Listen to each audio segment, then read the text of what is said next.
O'nqo'rg'ondaman, yem sotadigan joydaman. Yem sotadi. Qaranglar, hozir ko'rsataman. Mana shu yem.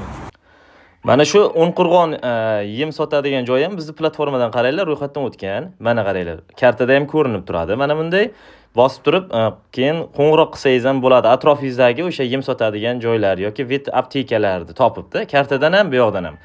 Mana qaranglar. Kartada kim ro'yxatdan o'tgan bo'lsa ko'rinib turadi atrofingizda. Mana YATT Eshan Xo'jayev degan ham ro'yxatdan o'tgan vet aptekasi mana Qibrayda bu. Mana dorilar. Ko'ryapsizlarmi? Va narxlari mana nech pul qayerda qancha bilishingiz mumkin, atrofingizda vet apteka yoki yemxona borligini bilishingiz mumkin.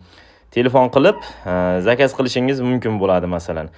Mana bu yerda emlash va dorilar qaranglar, bossanglar dorilar kelib chiqadi. Oziqa va yem yoki asbob uskunalar bossanglar mana asbob uskunalar kelib chiqadi. Chorvaga tegishli hammasi. Va telefon qilib mana bu yerda buyurtma qilib zakaz qilishingiz ham mumkin yoki sotib olishingiz ham mumkin bo'ladi-da mana. Eng asosiysi o'sha chorva mahsulotlarini sotadigan odamlar ham o'zlari sotuvchi sifatida ro'yxatdan o'tib, mana fiyoletoviy knopkani bosib, o'z mahsulotlarini sotishga qo'yishi mumkin va kartada o'z joyini belgilab qo'yishi mumkin bo'ladi.